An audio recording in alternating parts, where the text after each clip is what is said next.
Olá, você de novo, muito obrigada pela sua presença, obrigada pela tua audiência. Não se esquece de compartilhar, de dar um like, o que mais? Se inscrever, você que não é inscrito. E se você já é inscrito, por favor, né, apresente-nos a um amigo seu, faça com que ele se inscreva também, para que a gente dobre este número ainda este ano, em nome de Jesus.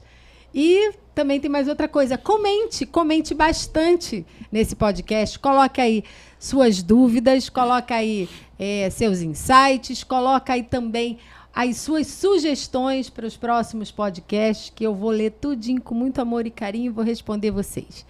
E, como prometido, nós estamos aqui de volta com o meu maravilhoso marido, que vai contar mais um pouquinho da parte número 2 aí, de quando ele foi livre da morte.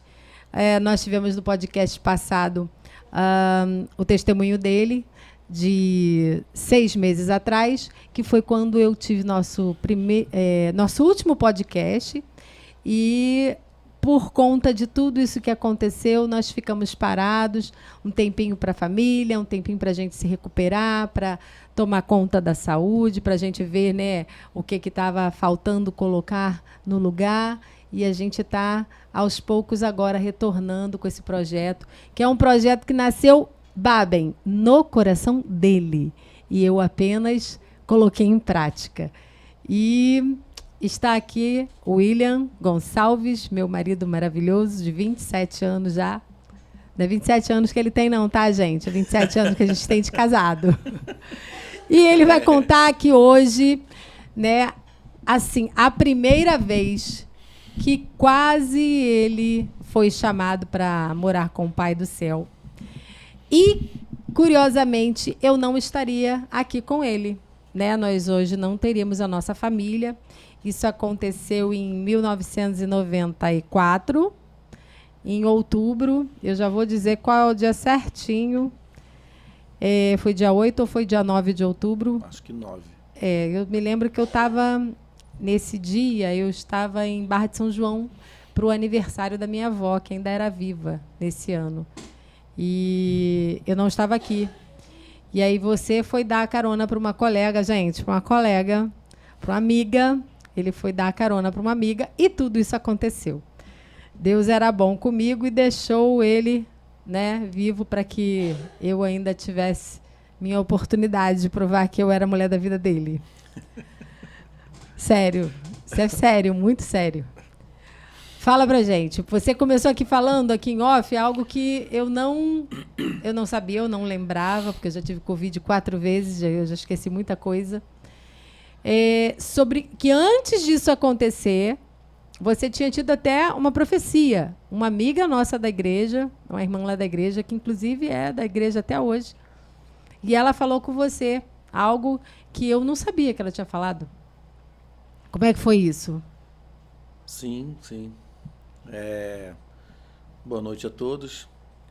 Para quem não sabe ainda dessa história, em 94 eu fui confundido, né, com policial, como se eu fosse um policial, né? Fui confundido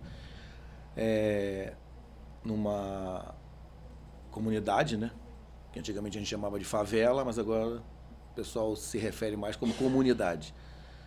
E tinha um tráfico muito forte lá e eles estavam tendo algum problema. E eu, como ela mesmo disse, fui levar a colega da faculdade em casa, porque ela tinha ido assistir. Foi num domingo que isso aconteceu. Ela tinha ido assistir... Foi dia 9 de outubro mesmo. Um coral. Dia do aniversário do Mário. Na PIB de Campo Grande. E depois eu fui gentilmente levar a colega. Ai, olha só, casa. Diga-se de passagem, o William era super gentil com todas as meninas da igreja, tá, gente? Por isso é que eu tive que esperar, né, 5 anos a minha vez chegar. Mas isso é para outro dia de história. Fala, gentil. Não, William. Meu pai se chamava Gentil, viu, gente? Então, eu fui confundido na hora que eu estava saindo. Porém, tem um detalhe antes disso, que é incrível isso. Eu não lembro se uma semana ou 2 semanas antes, uma irmã da igreja, na época era uma jovem como eu, né? Eu não sabia disso. No estacionamento, a igreja, do lado da igreja, não o estacionamento de agora, o estacionamento de 27 anos atrás. Era do outro lado, onde é o onde centro comercial. Fundos, um centro comercial, onde é os fundos do Dragão, se eu não me engano. Ali era um estacionamento com um monte de vagas, muito parecido com esse que tem agora, só que era mais arcaico, o chão era de terra. Era de terra. Quando chovia, ficava com lama, a gente para chegar no carro era uma dificuldade. Isso mesmo. E eu me lembro de eu indo buscar meu carro no estacionamento, no final do estacionamento, e aí essa irmã me parou e me falou que era para eu tomar cuidado, porque Deus tinha revelado para ela tinha tido um sonho. 27 anos, eu te confesso que eu nunca... não lembro disso. E eu nunca toquei nesse assunto com ela. Tem 27 anos, eu nunca toquei nesse assunto com ela. Isso é incrível. Quando Deus faz as coisas porque Ele quis fazer, quis revelar, e não necessariamente você vai ficar correndo atrás daquilo ali, querendo saber o que... Não, Deus chegou e...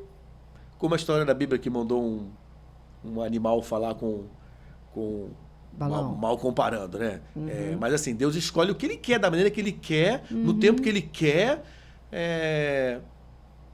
Gente, é incrível. Hoje eu paro para pensar, eu fico eu nem sabia disso. Foi a Hilda do Rosário. Falou. Sim.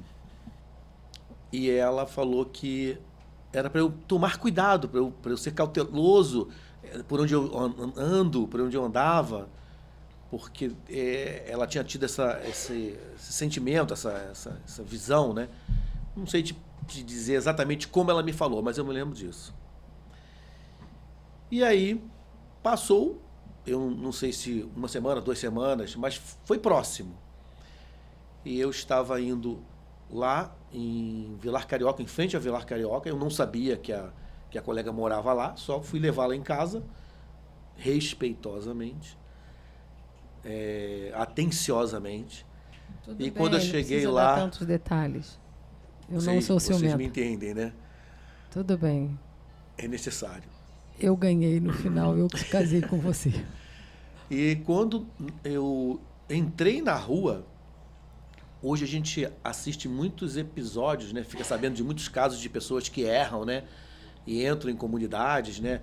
Às vezes pelo aplicativo. Naquela época nem existia isso, nem se falava disso. Era totalmente... Nem celular tinha. Sim, nem tinha celular. Naquela época era mapa. E então... no instante que eu entrei, não passou 2 minutos, já começaram vários marginais fortemente armados. Para eu não errar a quantidade, não tinha menos que 15. Com fuzil, metralhadora, eles vindo, mas era tanta arma que o ferro da arma batia uma com a outra. Assim, você viu o barulho de... Mas isso, você chegou a entrar dentro mas da comunidade? Ela morava... entrar dentro, gente, porque não tem como entrar fora, né? Obrigada, João. Ela tá assustada com ela quer reforçar que você chegou a entrar, né? Com o carro, entrou... Sim. Eu achava que você estava passando pela avenida... Não, calma, vamos chegar lá. Eu estava indo no sentido Santa Cruz, a casa dela ficava na esquina, eu só tinha um terreno de frente para a pista, de frente para a avenida, para... Cesário de Melo. A casa dela era a segunda casa. Então eu tava tipo nem 50 metros para dentro da rua. Então tipo assim, você embicou na rua para poder... E depois saiu. Exatamente. Aí eu olhei aquilo assustado e ela ficou mais assustada ainda por ela ser moradora de lá. Ela sabia que alguma coisa errada estava acontecendo. Alguma coisa... alguma novidade ruim estava ali para eles estarem tendo aquele tipo de comportamento. Eram umas 10 horas da noite, mais ou menos, 10 depois do culto. Depois do culto. vamos dizer, entre 10 e 10 e meia.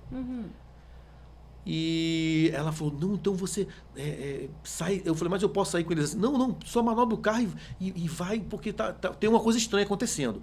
Ela entrou para casa dela e eu manobrei o carro, saí. Só que eu tive que pegar no sentido Santa Cruz. E fazer a volta para voltar E pra fazer o Campo Grande. retorno, procurar um retorno. Na hora, eu passava naquele local ali para ir para trabalhar, às vezes, com a viatura da empresa, né, que eu trabalho, numa empresa que tem vários veículos dela, e eu usava um dos veículos. E eu sabia que tinha alguns pontos da Cesário de Melo que a faixa do meio, apesar de ser só para ônibus, como já estava tarde, eu teria que ir muito longe para o próximo retorno. Eu fiz o que a gente chama de bandalha, né? Fiz a bandalha e entrei. As pessoas, às vezes, da rua próxima, quebram o meio-fio e você tem um acesso por ali. Eu entrei por esse acesso que só dava para vir pela pista do meio, que é a pista de ônibus. Só circula ônibus naquela pista do meio da Cesário de Melo. Quando eu estou voltando para Campo Grande, eu vi os caras trocando tiro na beira da estrada. Tem um brisolão na frente e muito tiroteio. Você via o fogo da arma saindo pelo... E era muito tiro, metralhadora. E eu parei o carro porque conhecendo, ficou logo receoso. eu fiquei com medo de passar e uma bala daquela perdida bater em você, de um lado para o outro, né? Eu não sabia para onde que eles estavam atirando. Se estava tendo uma resposta contrária na direção da estrada, né? Eu parei o carro no meio da pista. E foi o que talvez seja o meu maior erro. Acendi o alerta, porque como vinha um ônibus e eles circulam livre, eles vinham em alta velocidade, para chamar a atenção para que eles não passassem pelo local, porque assim como eu estava receoso de uma bala perdida pegar no meu carro, poderia pegar no ônibus, que é um veículo até maior, né? Mais pessoas dentro. E até não bater em você também, o cara viu que você estava parado. Bom, essa minha atitude de querer ajudar chamou a atenção. Chamou a atenção deles, porque ficou de longe o carro com o alerta ligado e aí eles vieram ao meu encontro. Eu tentei passar, tentei passar com o carro correndo, mas não deu. Eles atravessaram a rua com um fuzil e apontando para mim, eu achei melhor eu parar, porque senão eles poderiam atirar no carro se eu tentasse não obedecer a ordem de parar deles. E eu vi um vulto, assim, de um deles abaixado, assim, atravessando, correndo e apontando o fuzil para mim. Quando eu parei o carro, eles abriram a porta e eu saí do carro. Eles mandaram eu botar a mão no capô do carro, eu botei. E antes eu botei a mão para fora para ele ver que eu não estava armado, né? E desci. E eles ficaram... Esse cara me rendendo, veio mais 2, se eu não me engano.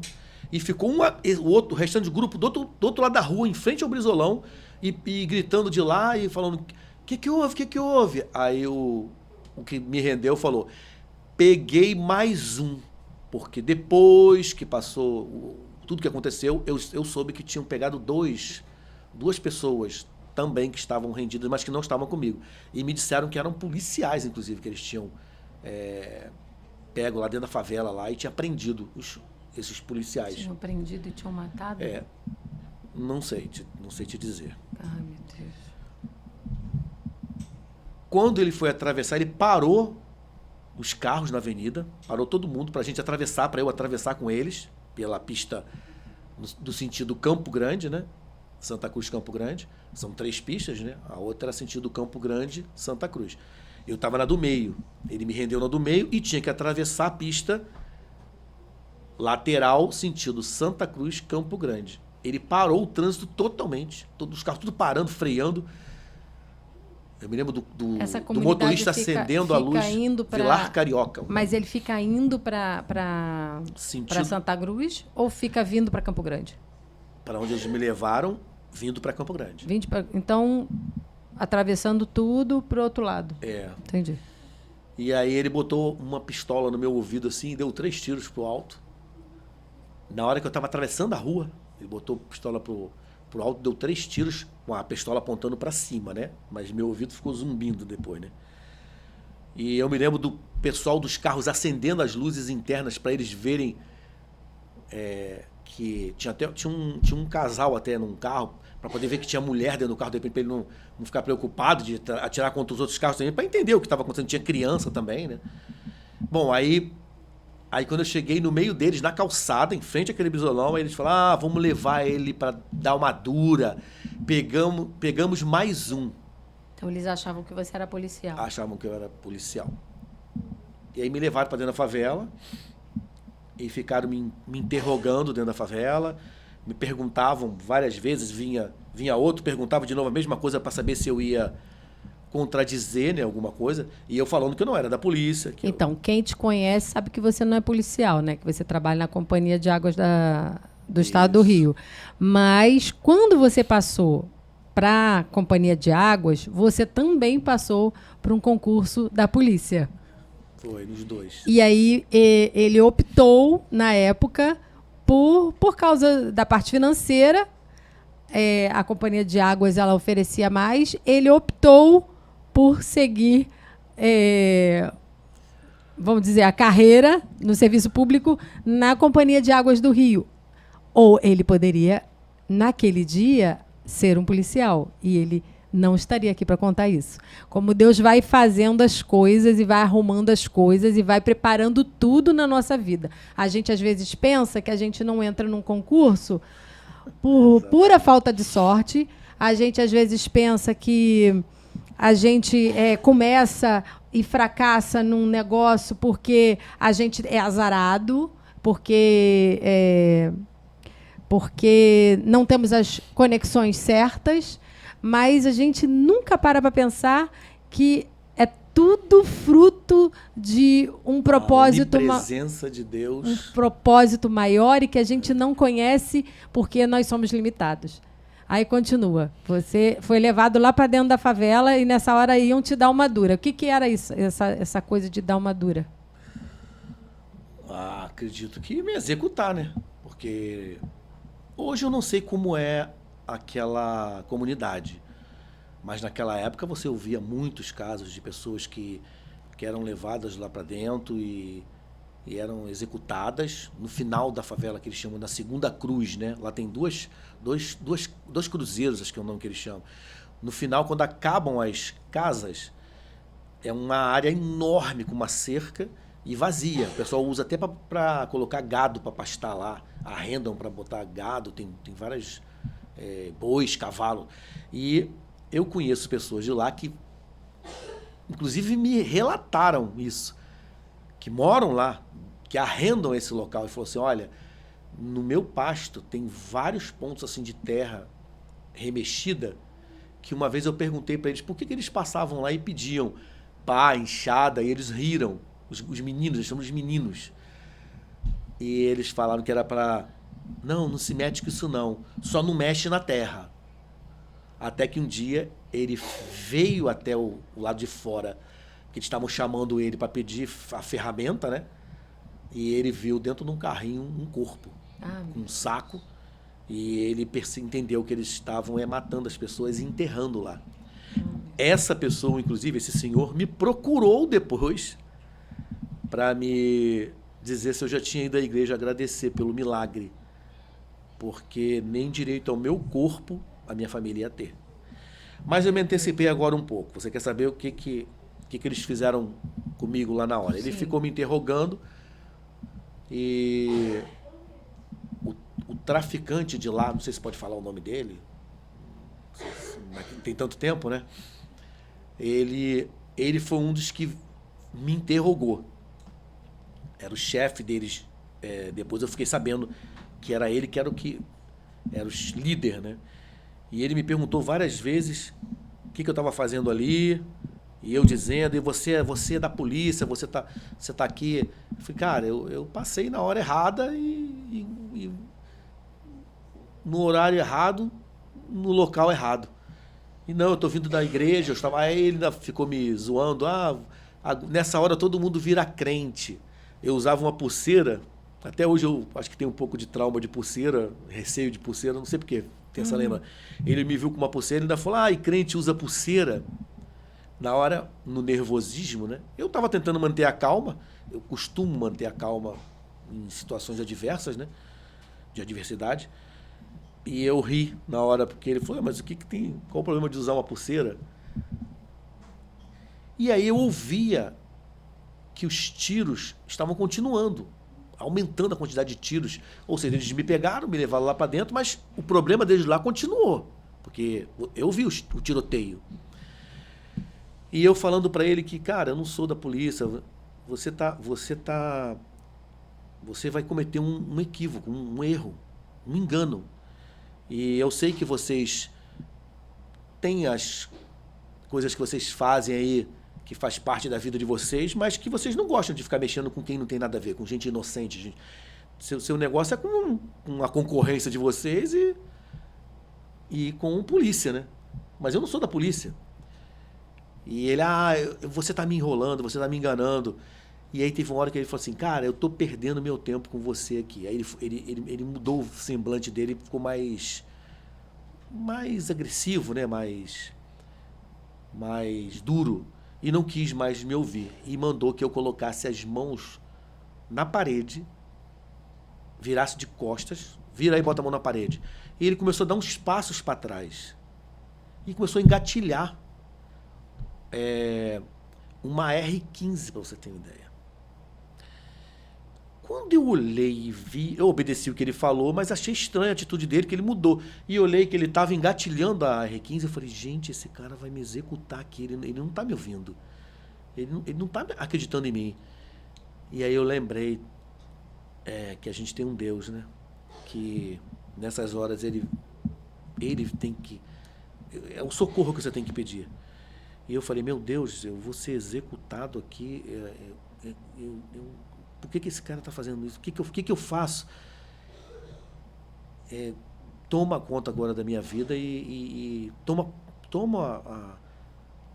assume esse problema, porque eu não tenho mais o que falar para ele. E eu virei. Nessa hora Deus te encheu de coragem. Eu virei e eu vi o perigo, né? A morte tão certa, que eu fui na direção dele, não para agredi-lo, não, mas eu fui firme. E ele encostou o fuzil na minha costela, na minha barriga, né? Uhum. E ele chega para lá, o que você está fazendo? Querendo que eu me afastasse. Ele empurrava o fuzil, mas eu estava com a adrenalina tão alta que na hora eu não senti. Depois é que eu fiquei sentindo dor na costela. De tão forte que foi. E eu virando para ele, olhando no olho dele, porque eu tenho essa característica. Eu olho muito no olho das pessoas. Assim, talvez em algum momento isso vá parecer uma arrogância, uma arrogância da pessoa, mas não é. Olhar, gosto de olhar nos olhos da pessoa. E eu olhei para ele e falei assim, rapaz, eu não tenho mais o que falar para você. Eu já falei, já repeti, e eu já não tenho mais o que falar para você. Você vai fazer uma coisa que depois você vai ver que não tinha necessidade. Nada, você tá me enrolando, eu tô perdendo meu tempo com você e me empurrando, e eu não tô nem sentindo aquele fuzil quase que me furando na barriga. E aí eu falei assim, olha só, vamos fazer um trato aqui? Confirma pelo menos uma coisa. Eu tenho uma Bíblia. Eu estava vindo. Você disse que eu não sou crente e que é conversa, que eu sou da polícia. Eu estava vindo da minha igreja, de um culto na minha igreja. Meus documentos. Eu trabalho na SEDAI, na Companhia de Água, não tem nada a ver com o que você está falando de policial. Os meus documentos estão lá, crachá, tudo, minha carteira funcional. E tem uma Bíblia com assinatura, uma dedicatória para mim lá. Faz o seguinte. Confere isso que eu estou te falando e depois você faz o que você tem que fazer. Assim, Deus me deu as palavras que eu já não tinha mais o que falar para ele. Deus colocou na minha boca as palavras. Deus te deu ousadia nessa hora. E uma coisa, de certa forma, até simples, né? Porque você está ali, só que é um momento que você está... Um momento novo, né? Mas é nessa hora que você tem que estar pronto a dizer à pessoa o que ela precisa ouvir. Sim. Que Deus vai te usar e vai colocar as palavras na sua boca. Vai te dizer como falar. Vai tomar conta do jeito dele. Aí ele parou, ficou me olhando assim.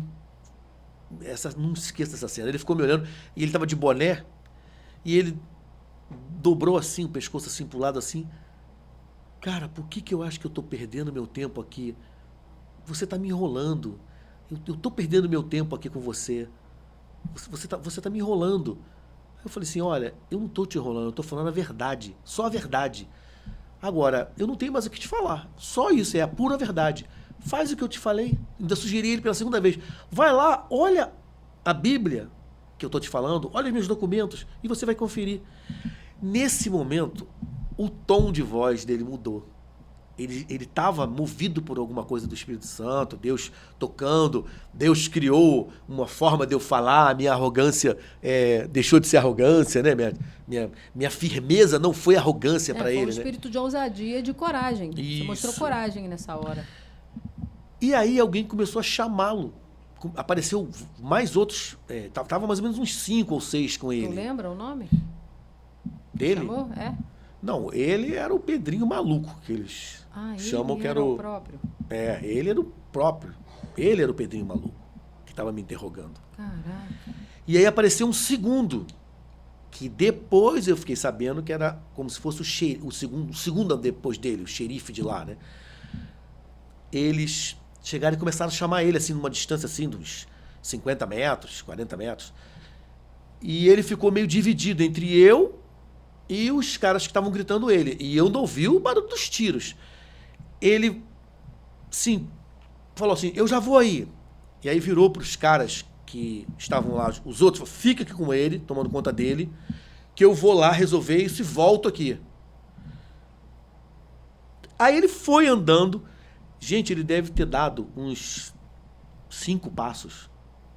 Ele parou, virou, olhou para trás de novo, voltou e virou para eles e falou assim... Para os caras que estavam... Para os caras que ficaram tomando conta de mim. Não toca nele. Não faz nada com ele. Espera eu voltar. Isso é interessante para quem está me ouvindo. Em momento nenhum eles tocaram. Eles tocaram em mim. Quando eles me tiraram de dentro do carro, ele abriu a porta e eu saí. Ele mandou, bota a mão no capô. Eu botei. Na hora que foi atravessar a rua, ele botou o revólver no meu ouvido, atirou pro alto. Isso ficou muito marcante em mim. Como Deus cuida de você, não interessa. Ninguém pode ser o maior bandido que for. Se ele falar, não vai tocar nele, não vai. E não toca mesmo. Quando ele me tocou, quando aquela arma encostou na minha barriga, não foi ele que encostou. Eu que fui a ele e encostei na arma. Parece uma coisa simbólica, mas na hora eu não percebi nada disso, tá, gente? Isso depois eu comecei a analisar. Até em outras pregações que eu já ouvi, outros testemunhos de pessoas que passaram por mesmas dificuldades, os exemplos que tem na Bíblia de pessoas que não foram tocadas. Deus não permite, no meu ungido ninguém vai tocar. Gente, isso é forte, isso aconteceu, isso é real na vida, na minha vida. E eu sei que na vida de outras pessoas, policiais que já sofreram esse tipo de situação, pessoas sequestradas, ele virou para eles e falou assim, não toca nele. E ele foi embora. Foi lá para resolver o problema com o pessoal que estava chamando. E o tiroteio continuou lá, ficaram uns 5, mais ou menos 5, 6, tomando conta de mim. Quantos minutos que vocês ficaram esperando ele? Pouco tempo, não demorou muito tempo não. Uma eternidade, é interessante que as coisas que acontecem comigo, elas são rápidas. No outro testemunho que eu dei no hospital, quando eu tinha que romper aquela parede, que foi nesse espaço que eu acredito da noite de segunda-feira para a madrugada de terça, não tem a precisão, que eu estava no CTI, quando eu parei, eu olhei para aquele obstáculo que estava, como se fosse um barranco, eu estava na parte de um lago, assim, de um pântano, e eu olhei assim para... E aí, o que eu faço agora? Isso aí não é obstáculo para você, não passa. E eu rompi o barranco. Eu não subi no barranco, não. Eu simplesmente atravessei o barranco com um monte de galhos. E quando chegou naquele momento que eu vi, que eu te falei, que eu senti milhares de pessoas, eu senti um exército orando por mim, um exército comigo. Eu estava num pântano com galhos, com... Era como se você estivesse guerreando e um exército. E uma confiança,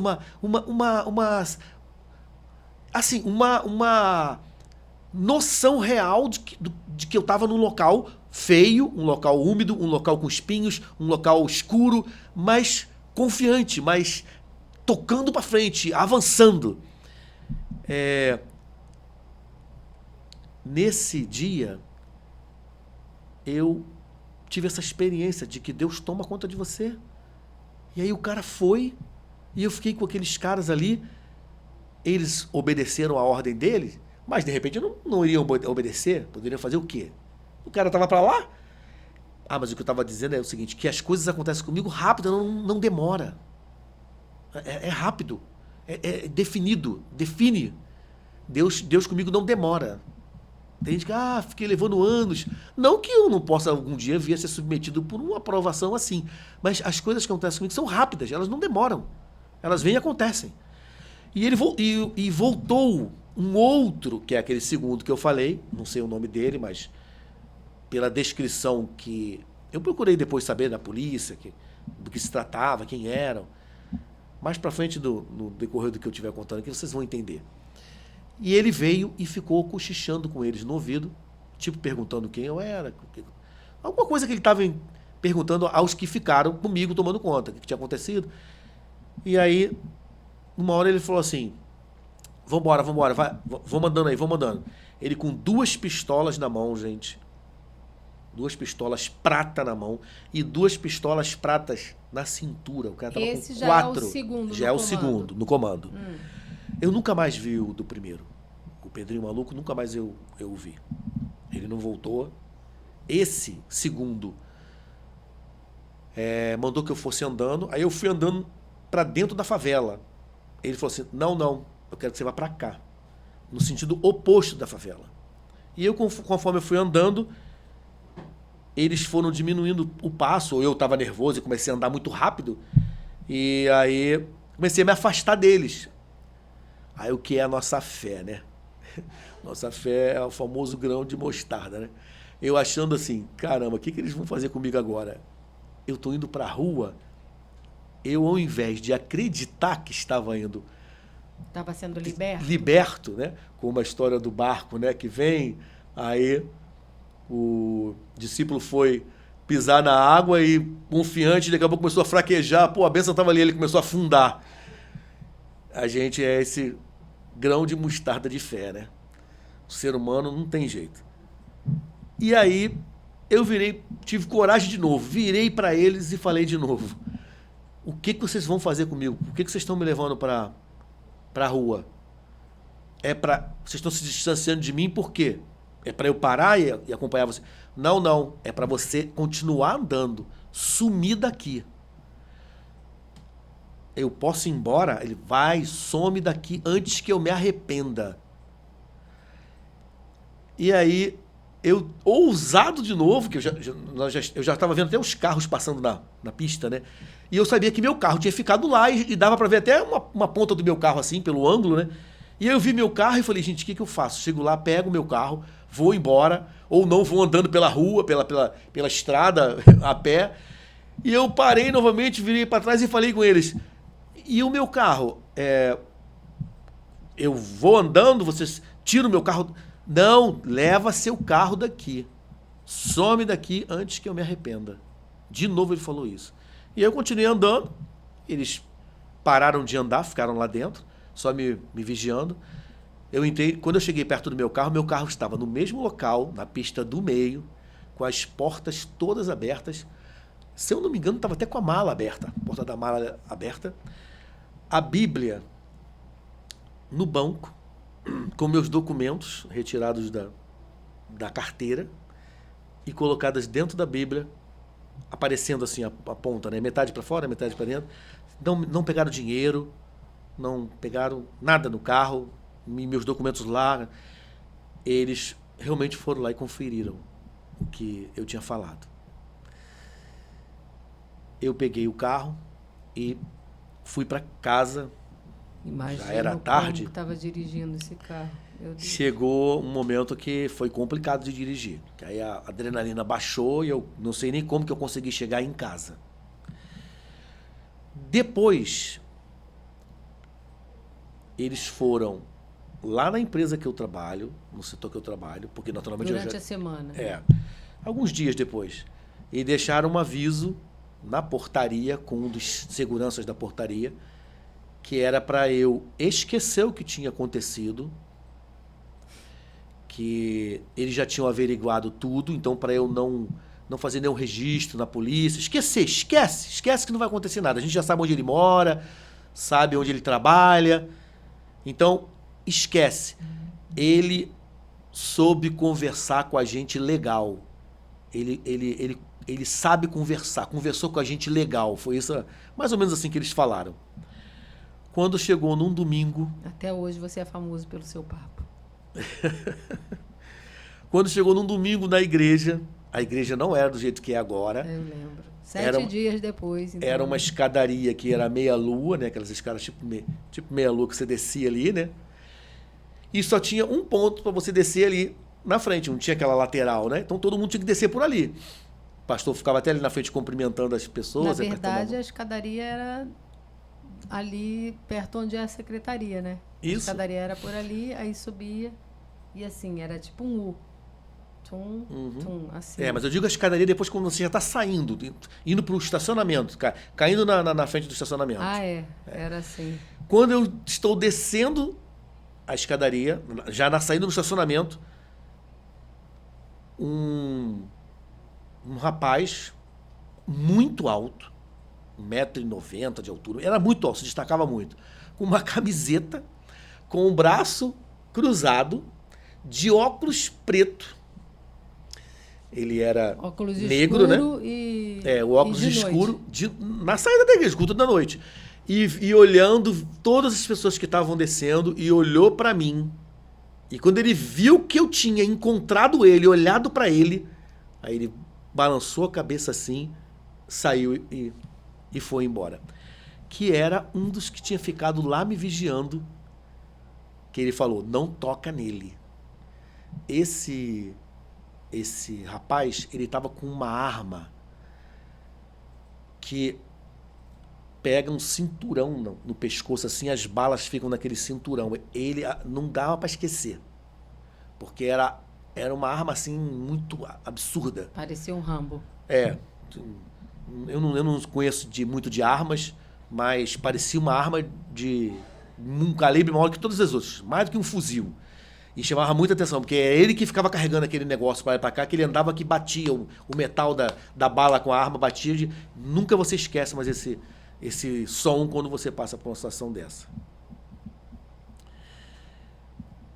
E eu vi que eles estavam conferindo tudo que você falou. Era tão sério o que aconteceu. Foi um livramento tão impossível, mal comparando, né? Tão impossível para o homem, que todas as pessoas me falavam, cara, como que você conseguiu? Como é que te liberaram? Só que foi Deus, né? Foi Deus que determinou isso. Então, é o Deus do impossível, é o Deus do último momento, daquilo que não tem mais jeito, e ele, assim como ele me curou lá no CTI, ele me livrou. E tem mais histórias, se você quiser dar uma interrupção. Não, pode falar. Que é o que foi isso dali para frente. Quando Deus faz, você obedece o que Ele está querendo. Eu não sabia do que Ele estava querendo. Eu ficava pensando, gente, mas por que está acontecendo tudo isso? O que está havendo? O que Deus quer? E a gente... Nessa época a gente já estava namorando, já estava orando para namorar. A gente começou a orar em setembro. E isso daí foi um pouco depois que a gente começou a orar. A gente estava no coral Imagem. Imagem, sim. E esse coral era um coral evangelístico. E a gente, pelo menos eu e você, a gente se identificou muito com isso, em evangelizar. Esse coral ia para as praças, ia para a rodoviária. Isso. Era uma coisa muito legal, que a gente faz pouco isso hoje. E esse coral, ele gravou um CD... A gente e pouco tempo depois que aconteceu isso, a gente foi para essa viagem missionária. Uma viagem missionária. E Deus iria me usar lá. Foi. Sem eu saber. Eu ia viajar com o coral Eu sempre fui muito ocupado, né? Então, o coral planejava as coisas, a direção planejava as coisas. Até para ensaiar, eu era difícil. 3 dias para ficar fora era muito difícil. Eu ia porque amava aquele trabalho, me sentia com um chamado para isso, para participar, mesmo que não fosse para pregar. Nunca me senti chamado para ser pregador, mas para cantar, pregar com a voz, né? E aí Deus estava fazendo toda a preparação, porque ele ia chegar lá sem eu saber. Eu não gosto de falar em público, eu tenho um pouco de timidez, mas Deus ia fazer com que eu falasse, que eu contasse esse testemunho, e isso ia fazer uma revolução na vida de vários presidiários. Inclusive, já fala assim, aonde que você contou esse testemunho? E aí, foi dentro do presídio. Deus tinha que me preparar, porque ele tinha que me quebrar. Ele tinha que me mostrar que ele estava no controle e que a minha vida era muito importante, que eu era importante para ele também, muito mais ele para mim. E nessa ocasião, eu tinha um problema com o meu padrasto. A gente não se falava. Nós éramos da mesma igreja, frequentávamos a mesma igreja, o mesmo culto, e vivia uma coisa hipócrita, né? Você canta, quando você está cantando, de certa forma, você está pregando também. Você está falando das bênçãos, dos milagres,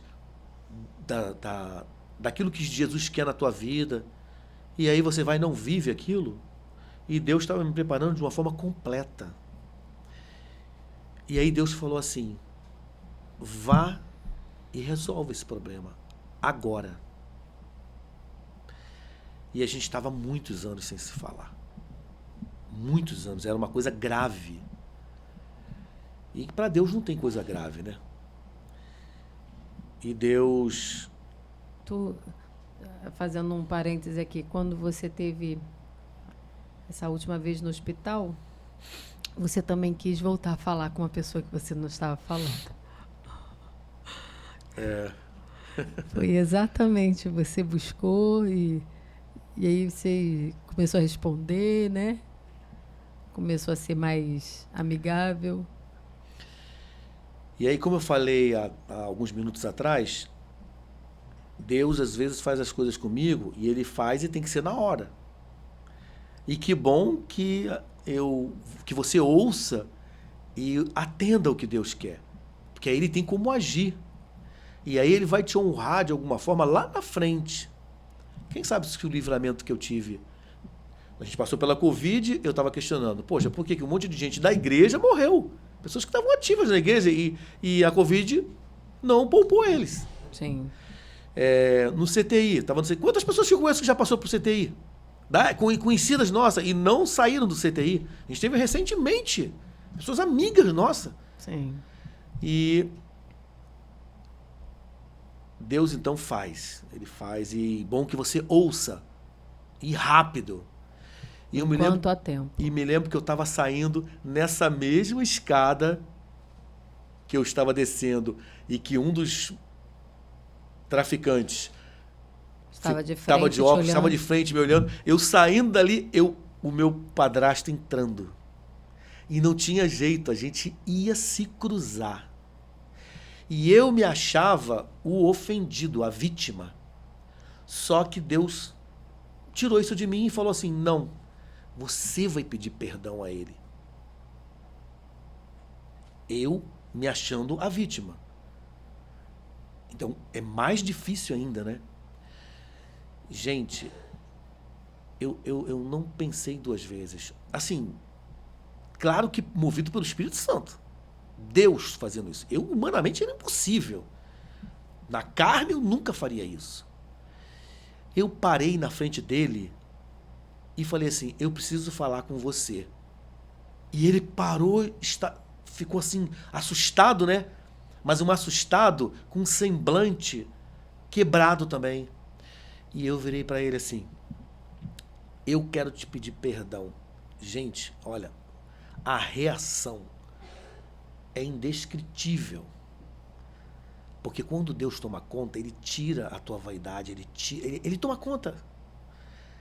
Ele quase se ajoelhou no chão dizendo que não era eu que tinha que pedir perdão. Que era Ele que tinha que me pedir perdão. Naquele momento, Deus me deu esse presente. Se quem está ouvindo, eu jamais falaria isso, eu sendo a vítima. Então eu me coloquei à disposição de Deus e aí Deus inverteu. Fez com que Ele reconhecesse que Ele inverteu, né? Passou para Ele. Então, não é você que tem que me pedir perdão, sou eu que tenho que te pedir perdão. Eu sou o errado. Bom, não dá para continuar falando, né? Senão eu vou quebrar. A minha promessa diz que não ia chorar, né? Fala. E eu costumo usar, eu tenho um costume de falar sobre a minha ideia sobre arrependimento e remorso. Todos os meus familiares, Débora, as crianças, já me ouviram falar várias vezes sobre isso. Por que eu ouvi isso numa pregação? Por que algumas pessoas que estão na igreja, que têm o temor de Deus, que leem a Bíblia, elas cometem um erro e tentam se consertar, em algum momento elas sentem alguma coisa, e aí pede desculpa, pede perdão, parece que aquilo ali está resolvido, e daqui a pouco a pessoa está fazendo a mesma coisa, repetindo o erro, caindo no mesmo erro. E eu falo que essa é a principal diferença de arrependimento e de remorso. O remorso, a não ser que você seja muito alienado, né? Ou você pode estar movido por uma música que você ouviu que te deixou mais quebrantado, ou uma palavra que você... Ou até uma pregação que você tenha ouvido que te quebrou um pouquinho. Te deixou mais sensível. Te deixou mais sensível. E aí você tem um remorso daquilo que você está fazendo de errado ou fez de errado. E aí você vai e tenta resolver aquilo, mas não por arrependimento. Quando Deus estava me preparando, Ele desenvolveu isso dentro de mim. Arrependimento. Para que eu pudesse, não de uma maneira hipócrita, eu fazer a obra dele lá naquela viagem que eu tive que fazer a Minas Gerais. E no meio do caminho, naquelas estradas, naquelas ruas que tem lá de pedra, né? E aquela dificuldade de você caminhar, porque as ruas são muito irregulares, né? E aí no meio do caminho, o Dalto, que era o presidente do Corimagem, falou para mim que nós estávamos indo para um presídio, porque eles dividiram, metade do coral foi para um hospital e a outra metade foi para o presídio. Tinha dias que eu tinha passado por essa situação do sequestro. E eu, no meio do caminho, falei, não, mas eu não vou em presídio, não. Eu vou ver preso nada. Eu tô nervoso aqui, tô ainda sob o trauma do problema. Eu não entendendo o que Deus estava fazendo. Deus ainda estava fazendo a obra ainda. Porque, gente, não pensa que tudo... Estava te moldando para aquele momento. Não pensa que tudo isso acontece assim, ó. Deus faz, você aceita, mas não significa que você não tem que vigiar, que você não tenha cada dia tá buscando um entendimento do que é que Ele quer. Porque Ele vai começar a fazer as coisas. Só que, paralelo a isso, tem o mal que está ali atento. O diabo está ali ouvindo tudo que está acontecendo. E quer impedir isso. Não pensa que você vai ouvindo uma coisa e você vai fazendo a vontade dele e que vai ficar tudo às mil maravilhas, não. Não vai, não. Não vai ficar às mil maravilhas. Você vai ser testado até a mais. Bom, aí eu tô no caminho, o Dalto vai falar para mim que nós estamos indo para um presídio. Não vou não. Eu queria voltar. Só que aí teria que alguém voltar comigo, porque eu não conhecia o local. Como é que eu ia voltar pro hotel? Hotel não, era uma pousada que a gente estava, né?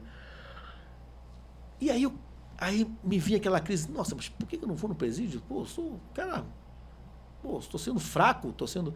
Aquela mistura, né, de sentimento, né? aquela dúvida da fraqueza humana, dessa coisa que o homem é, né? O homem é fraco demais, fraco demais. Eu sou fraco demais, né? E aí, fomos pro presídio.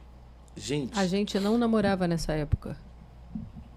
Não, nós começamos a namorar Em em dezembro. dezembro, dia 4 de dezembro. Mas de então, isso 94. foi antes? Foi antes, foi entre Novembro, setembro, por aí. Aí,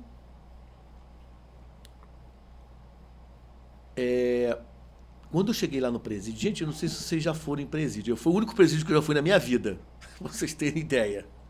Eu já fui Era uma um vez. presídio muito de Feminino. cidade interior, ele era o esgoto, A céu aberto. vazando, a céu aberto, dentro daquela... Aí era um prédio antigo, tipo esses prédios tombados de pedra, que lá a cidade era muito antiga, né, histórica, né? E aquelas pessoas penduradas nas janelas, presas naquelas cenas, mas eles ficavam pendurados nas janelas para olhar para fora, pra gente, né, que tava passando. Bom, nós fomos no horário de visita.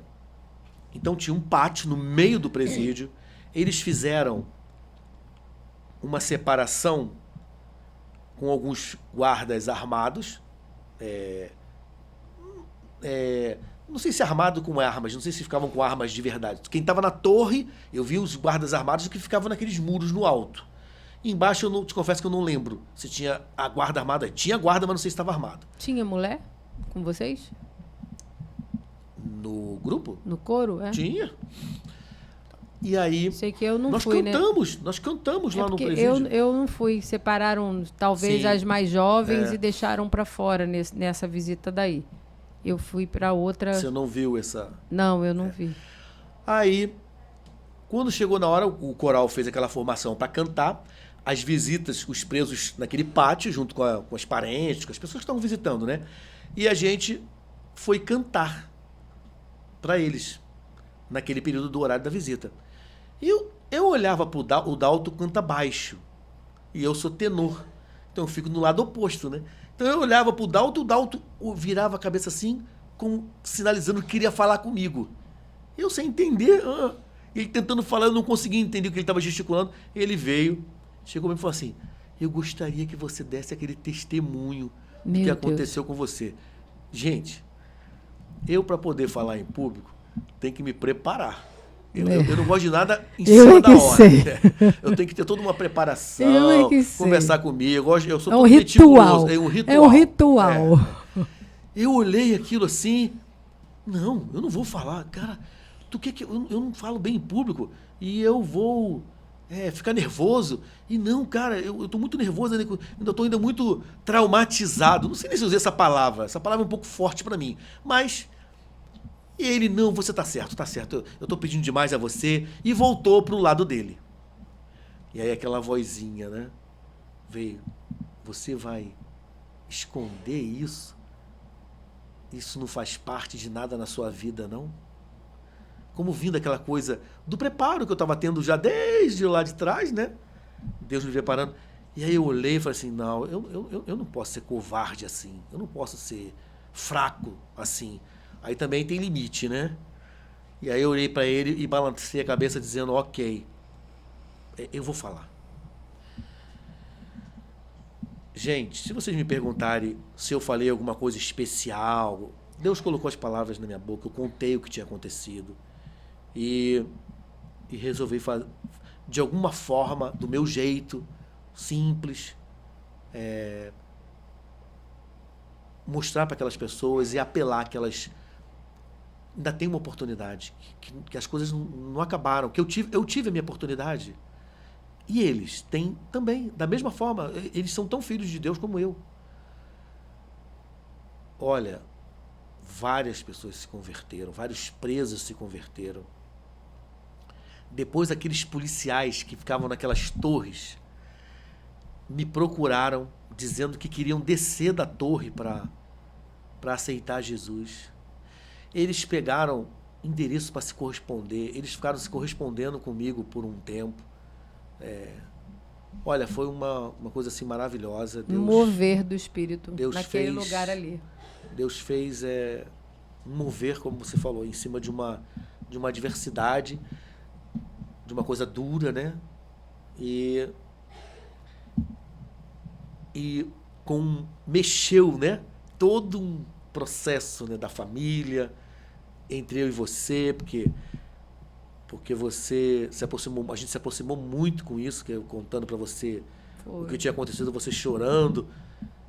E até você, hoje, quando eu ouço essa história, eu me emociono. E aí também. a gente... Foi como eu conquistei o coração da... Mentira, conquistei de outra forma. Não, mas isso aí firmou... Ele já me tinha há muito tempo. Eu que estava esperando ele. Firmou um laço entre eu e Débora, uma cumplicidade, essa identificação com o lado espiritual, com o temor a Deus, com os milagres que Deus fez na minha vida e na vida dela. Mas assim, ela era mais comportada. Então Deus... eu era muito não comportado. Então Deus... tinha que me cuidar mais de mim. E eu dei muito trabalho para Deus. E aí isso mexeu com a minha amizade, com o meu amor, né? Hoje eu posso dizer, né? Eu odiava meu padrasto e ele me odiava. E hoje ele me elogia como se é um filho. E ele um pai. A gente é amigo. Ele tem uma admiração por mim muito grande. Me adora também. Gosta muito... Isso mesmo, ele gosta muito da Débora. É impressionante. E isso mexeu com muita coisa, com a minha visão de... Te aproximou mais da sua mãe. Isso, exatamente. Minha mãe também. Enfim, foi mais um milagre que eu estou aqui. Porque na isso verdade, Deus fez esse livramento. Um mover na família. Não só o livramento, toda, né? né? Ele fez toda uma obra em cima disso, né? Um livramento não, foi uma obra que ele fez na sua vida. E até hoje, né, a gente ainda vive os frutos de toda essa situação do que aconteceu. Que eu sempre falo para as crianças, se Deus não quisesse ter te livrado, ter te salvo naquele momento, nada disso aqui existiria. Seria uma cadeia de eventos que não aconteceriam. Nem a gente está aqui hoje, podcast, nada disso, nem isso seria possível, porque, como eu falei, que essa ideia, né, vem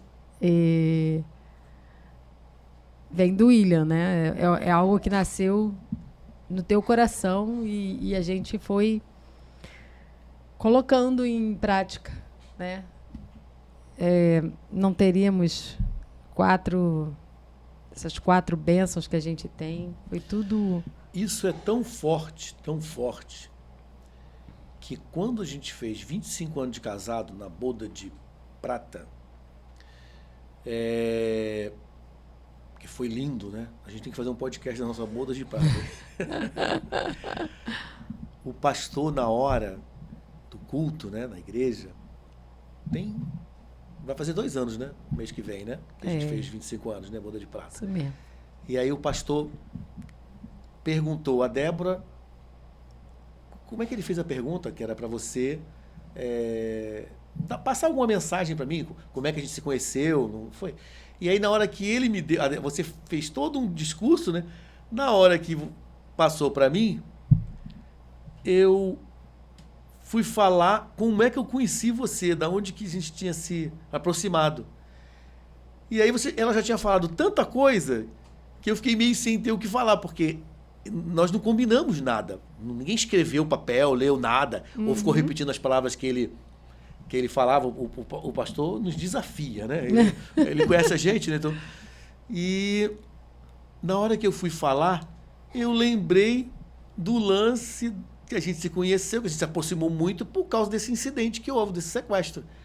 Que aí eu fui te contar isso. Mas que a gente já estava orando já nessa época para começar a namorar. Que você eu tive que esperar 3 longos meses. 3? Setembro, outubro, novembro e dezembro.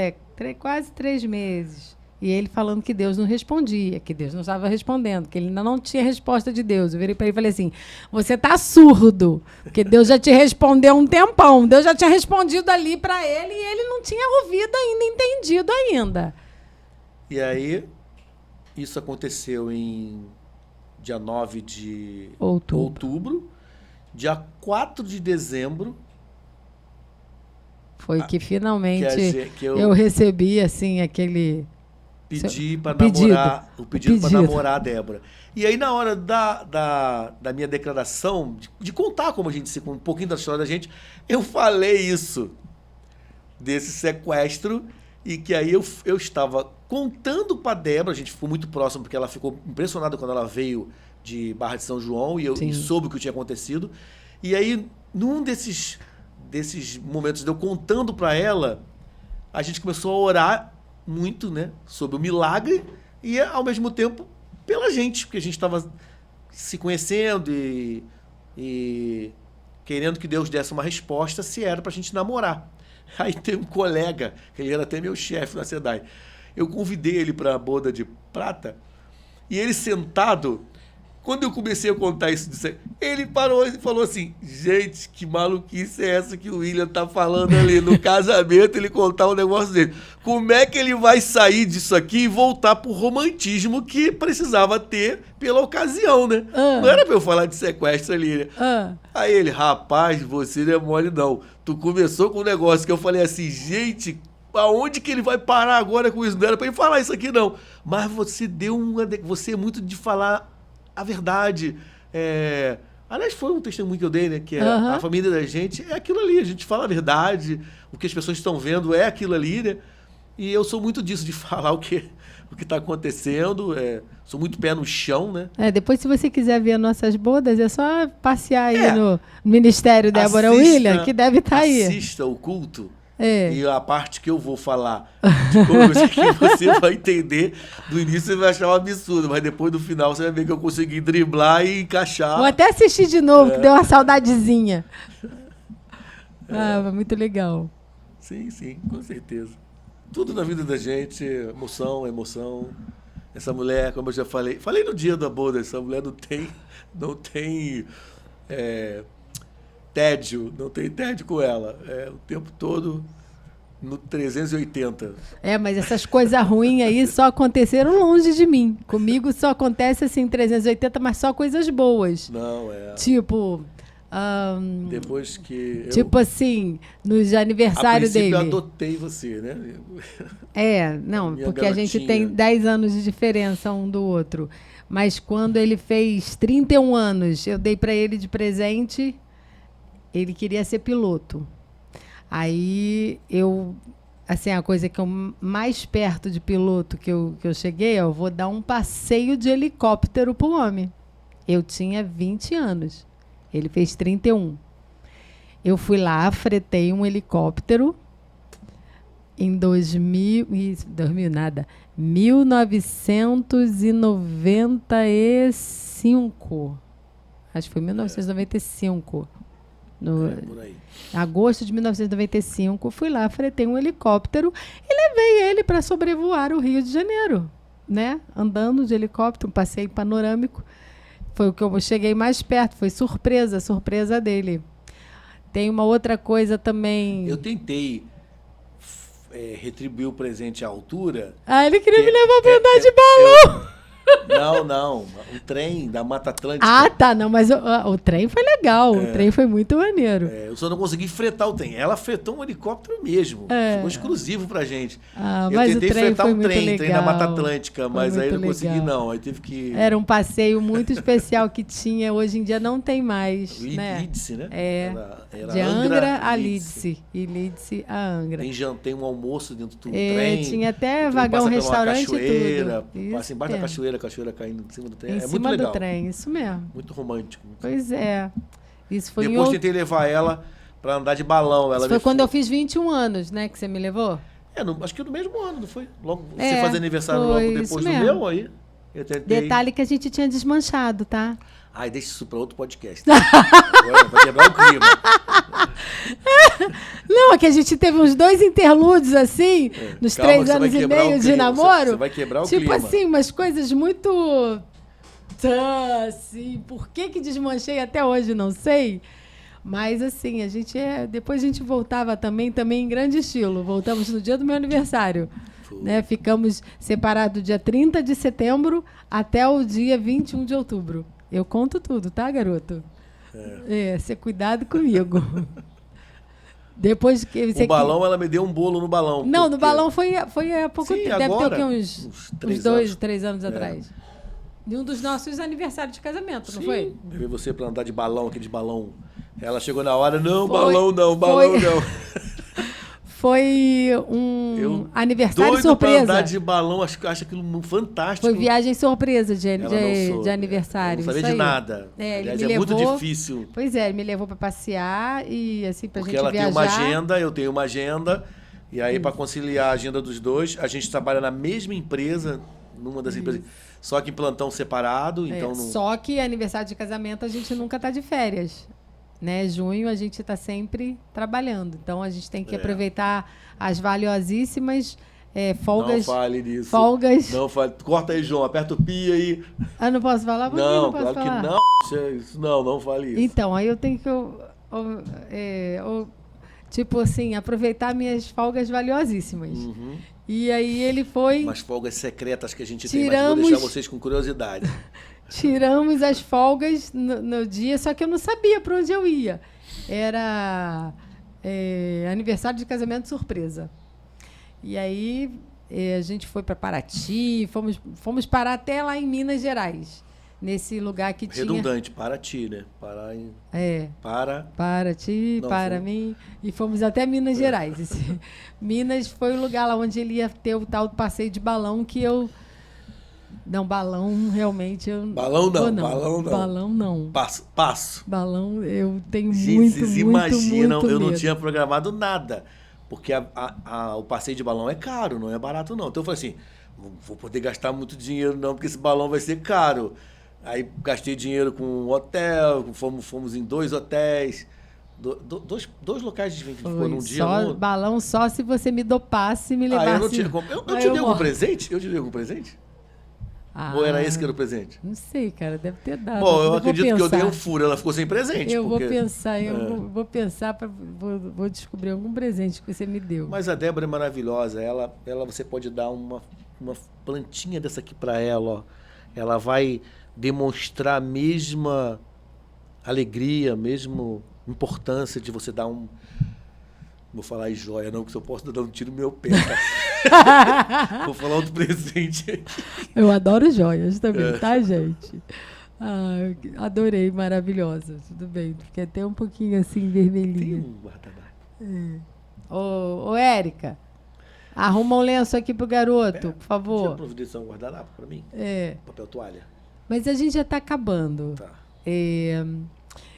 Depois de tudo isso, né, que... Emoção. É muita emoção, é adrenalina, né? A adrenalina subiu até. Então, gente, Deus faz, como eu falei, as coisas de forma que a gente só vai entender muito tempo depois, dentro da nossa pequenez, dentro da nossa limitação. A gente não entende, nem tem capacidade de entender na hora, nem faz força para entender, porque senão você vai cansar, vai desesperar e às vezes pode até fraquejar na fé. Então, a nós resta apenas crer, apenas ter fé, e isso já é o bastante para Deus. Você confiar no que Ele está fazendo, você confiar que Ele sabe o que está fazendo, você confiar que o que Ele está fazendo é o melhor para nós. E é assim que a gente tem levado a nossa vida. Eu creio muito nisso que eu estou falando. Eu procuro viver imensamente isso que eu estou falando, passar isso para os nossos filhos, passar isso para o William, estar ali como ajudadora dele, como a parceira dele, fazendo com que ele esteja vendo um pouco de Deus em mim, para que ele possa estar tranquilo também na caminhada, sabendo que Deus está cuidando de mim, Deus está cuidando dele, Deus está cuidando das crianças, que não são mais tão crianças assim, que Deus está está cuidando de tudo, está com todas as coisas sob a guarda dele. Amém. Conheceu, então, hoje a história aí de William. Teve outras situações aí também que ele passou longe de mim, que Deus estava falando, essa daí não é a mulher para você, essa daí também não é a mulher para você, essa daí também não é a mulher para você. A mulher para você é aquela escandalosa, espivitada, que fala pra caramba, que ri, que grita, é aquela dali que eu escolhi para você. Eu, né? E estamos hoje aí, 27 anos de casado, vamos fazer mês que vem, se Deus quiser. Não esqueça, mês que vem também temos os 10 anos do CD Manancial. Vai ser um momento muito lindo também. Também foi outro marco também na nossa história. Há 10 anos atrás, a gente estava com 16, né? 16 para 17 anos de casado. Foi mais ou menos no dia 26 que eu lancei o CD. Então, a gente estava com 17 anos de casado. As crianças eram pequenininhas e hoje está todo mundo criado. Vamos fazer uma releitura com a participação deles também. E vai ser uma bênção, creio que vai ser um culto muito marcante também na nossa vida. E hoje a gente não vai ter a nossa cantoriazinha, né? A Liza está bem mal. Não sei se você consegue ouvir daí. Ela lá do além tossindo. É uma tosse lá do além. Consegue ouvir, João? Mas consegue? Lá do além ouvir uma tosse? Vai melhorar. Então é ela que está tossindo e a gente também está partindo também para se restabelecer essa mudança de temperatura que pega todo mundo. Esteja com a gente no próximo podcast. Estaremos aí trazendo novidades. Vamos transmitir também, colocar algumas coisas novas, já preparando já para o lançamento dos 10 anos do Manancial. E esteja conosco, venha fazer seu podcast aqui com a gente. A Liza não está aqui para fazer propaganda, então eu vou fazer. Venha fazer o podcast com a gente. Pode entrar em contato com a gente pelos números que eu não sei onde estão, mas com certeza vai aparecer para você aí na tela, né, João? Tenho certeza que o João vai colocar. Pode entrar em contato também pelo Instagram, que a gente vai te responder. Temos também o nosso sítio, que está à disposição, se quiser, querendo levar a sua igreja para visitar um lugar maravilhoso. É o nosso espaço que fica lá na Avenida Santa Cruz e em Guaratiba, na Estrada do Cachamorra. Qualquer um dos espaços tem a estrutura para você fazer festas, para você fazer retiros, para você fazer acampamentos, passeios de igreja, lugares... casamentos, isso aí. E momentos que você vai ter com sua família, sua igreja, momentos memoráveis e inesquecíveis. Então, muito obrigada pela tua companhia, muito obrigada por você ter ficado conosco até agora. Compartilhe esse vídeo, eu acho que ele tem uma mensagem muito importante de que só Jesus salva. Nessas horas de angústia e desespero, a gente tem realmente que confiar que Deus está no controle, que Deus está cuidando de tudo e que nós somos escolhidos dele e que estamos aqui com um propósito. E o propósito dele, ele vai fazer aflorar na hora certa. Ele vai fazer as coisas acontecerem, ele vai fazer com que tudo se encaixe, peça por peça, e você vai saber qual é o seu propósito, qual o seu intento dentro de cada situação. Deus vai te mostrar e Deus vai te usar. É isso que nós chegamos à conclusão, dentro de todo esse testemunho, dentro de toda essa história, a gente chega a essa conclusão de que Deus está te posicionando para que você tenha ousadia, seja forte, seja corajoso e que você, sobretudo, ouça, seja sensível, ouvindo o que Ele tem para falar contigo. Fique com Deus e até a próxima, se Deus quiser. Beijo. Fica com Deus. Tchau, tchau.